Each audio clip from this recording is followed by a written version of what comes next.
જમવા ગયો હતો હોટલે. કઈ હોટલ? હોટલનું નામ નથી આવતું મને. ત્યાં જમવા ગયો હતો. પછી તો મેં બિરયાની મંગાવી હતી. તો બિરયાની મંગાવી કાચી હતી. તો મેં એને એવું કીધું કે આ કાચી છે, તો કે પાછી લઈ જાઉં. તો બે હોટલવાળાને એની આરે જે બીજો કોઈ એક વ્યક્તિ હતો, મને એ લોકોનું નામ નથી આવતા, એ લોકો મને મારવા માંડ્યા. શેના વડે તમારા પર? લોખંડથી.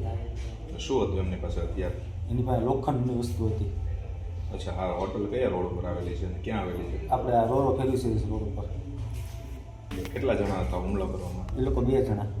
હવે તમે કોઈ પોલીસ ફરિયાદ કરેલી છે? કરી નથી, કરવાની છે.